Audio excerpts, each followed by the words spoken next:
రెండు తెలుగు రాష్ట్రాల్లో భారీ వర్షాలు నమోదవుతున్నాయి. అలాగే ఇవాళ రేపు కూడా కొంత వర్షాలు ఉండే అవకాశం ఉందని వాతావరణ శాఖ చెప్తోంది. అలాగే తెలంగాణలోని పలు జిల్లాల్లో కూడా ఇవాళ రేపు వర్షాలు ఉంటాయని ప్రధానంగా 7 జిల్లాలకు ఆరెంజ్ అలర్ట్, ఎల్లో అలర్ట్ జారీ చేశారు.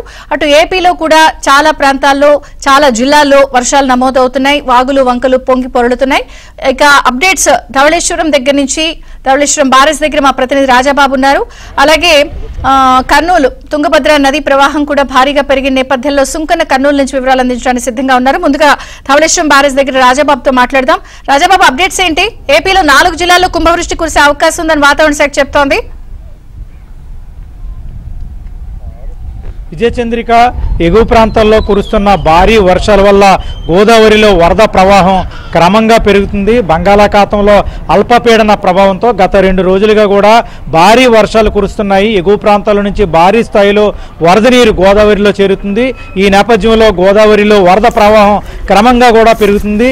ధవళేశ్వరం బ్యారేజ్ వద్ద ఇక్కడ వరద ప్రవాహం కూడా పెరుగుతుంది. మన ప్రస్తుతం ధవళేశ్వరం కాటన్ బ్యారేజ్ దగ్గర ఉన్నాము. ఇక్కడ విజువల్స్లో చూడొచ్చు, గోదారమ్మ పరవళ్లు తొక్కుతూ ప్రవహిస్తున్న దృశ్యాలను కూడా మనం విజువల్స్ లో చూడవచ్చు. ప్రస్తుతం ధవళేశ్వరం కాటన్ బ్యారేజ్ వద్ద నీటి మట్టం 10.530 అడుగులకు పెరిగింది.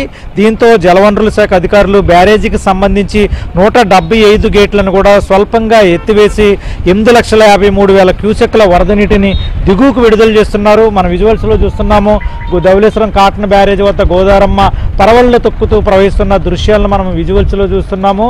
ఇక్కడ ఎగువ ప్రాంతాల నుంచి భారీ స్థాయిలో వరద నీరు చేరటం వల్ల ధవళేశ్వరం కాటన్ బ్యారేజీ వద్ద వరద ఉధృతి మరింత పెరిగే అవకాశం ఉందని కూడా జలవనరుల శాఖ అధికారులు అంచనా వేస్తున్నారు. ముఖ్యంగా చూస్తే కనుక విలీన మండలాల్లో భారీ వర్షాలు కురవటం వల్ల వాగులు పొంగి ప్రవహిస్తున్నాయి. అక్కడ వరద నీరు రహదారులపైకి, కాజ్వేలపైకి చేరటం వల్ల రాకపోకలు కూడా స్తంభించాయి. విలీన మండలాల్లో శబరి, గోదావరి పొంగి ప్రవహిస్తుంది. కోనవరం, చింతూరు వద్ద కాజ్వేలపైకి వరద నీరు చేరటం వల్ల అక్కడ రాకపోకలు స్తంభించాయి. ప్రజలు తీవ్ర ఇబ్బందులు పడుతున్నారు. ఇప్పటికీ కూడా అంటే వర్షాలు కురవటం, మరో 2 రోజుల పాటు భారీ వర్షాలు కురిసే అవకాశం ఉందని వాతావరణ శాఖ అధికారులు హెచ్చరికలు జారీ చేసిన నేపథ్యంలో విలీన మండలాల ప్రజలు తీవ్ర ఇబ్బందులు పడుతున్నారు, ఆందోళన చెందుతున్నారు. ఇప్పటికే విలీన మండలాల్లో చాలా గ్రామాలకు రాకపోకలు స్తంభించాయి. గోదావరిలో వరద ఉధృతి పెరగటం వల్ల జలవనరుల శాఖ అధికారులు పాపికొండల విహారయాత్రను కూడా తాత్కాలికంగా నిలిపివేశారు.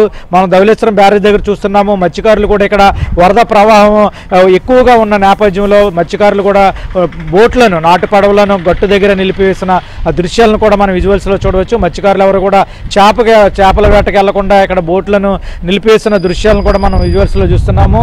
మరో పక్కన ధవళేశ్వరం కాటన్ బ్యారేజీ నుంచి భారీ స్థాయిలో వరద నీరు దిగువకు విడుదల చేయడం వల్ల అంబేద్కర్ కోనసీమ జిల్లాకు సంబంధించిన లంక గ్రామాలకు కూడా వరద తాకిడి తగిలింది. చాలా లంక గ్రామాలకు జల దిగ్బంధంలోనే చిక్కుకున్నాయి. ఈ రోజు గోదావరి వరద ఉధృతి మరింత పెరిగే అవకాశం ఉండడం, మరో పక్క భారీ వర్షాలు కురుస్తున్న నేపథ్యంలో అంబేద్కర్ కోనసీమ జిల్లా లంక గ్రామాల ప్రజలను కూడా అధికారులు అప్రమత్తం చేశారు. లంక గ్రామాల్లోకి వరద నీరు చేరే అవకాశం ఉండడం వల్ల ఇప్పటికే చాలా లంక గ్రామాలకు సంబంధించి నాటు పడవలపైనే ప్రయాణం సాగిస్తున్నారు.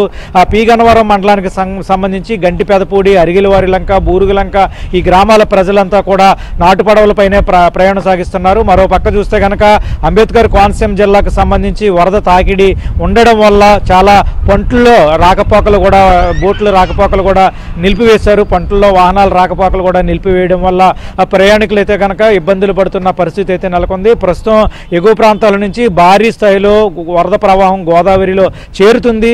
శబరి అంటే విలీన మండలాల్లో శబరి 1వ ప్రమాద హెచ్చరిక స్థాయిలో ప్రవహిస్తుంది. గోదావరి కూడా భారీ స్థాయిలో పొంగి ప్రవహిస్తుంది. ఈ నేపథ్యంలో విలీన మండలాల నుంచి భారీ స్థాయిలో వరద నీరు గోదావరిలో చేరుతుంది. దీనివల్ల ధవళేశ్వరం కాటన్ బ్యారేజీ వద్ద కూడా వరద ప్రవాహం క్రమంగా పెరుగుతుంది. ఇప్పటికే రాష్ట్ర ప్రభుత్వం స్పందించి వరద ప్రభావిత ప్రాంతాల్లో ముందస్తు జాగ్రత్తలు తీసుకోవాలి, అధికారులు అప్రమత్తంగా ఉండాలి. ఎక్కడైనా చెట్లు కూలిపోయినా, అదేవిధంగా విద్యుత్ సరఫరాకు అంతరాయం ఏర్పడినా అధికారులు వెంటనే స్పందించాలి, ప్రజలకు ఇబ్బందులు లేకుండా చూడాలని రాష్ట్ర ప్రభుత్వం ఆదేశించిన నేపథ్యంలో అధికారులు కూడా అప్రమత్తమయ్యారు.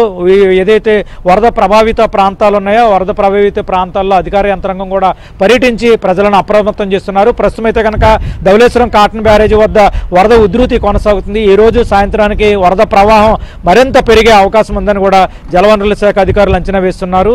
ఇది విజయచంద్రిక ధవళేశ్వరం కాటన్ బ్యారేజీ వద్ద గోదావరి వరద పరిస్థితికి సంబంధించి.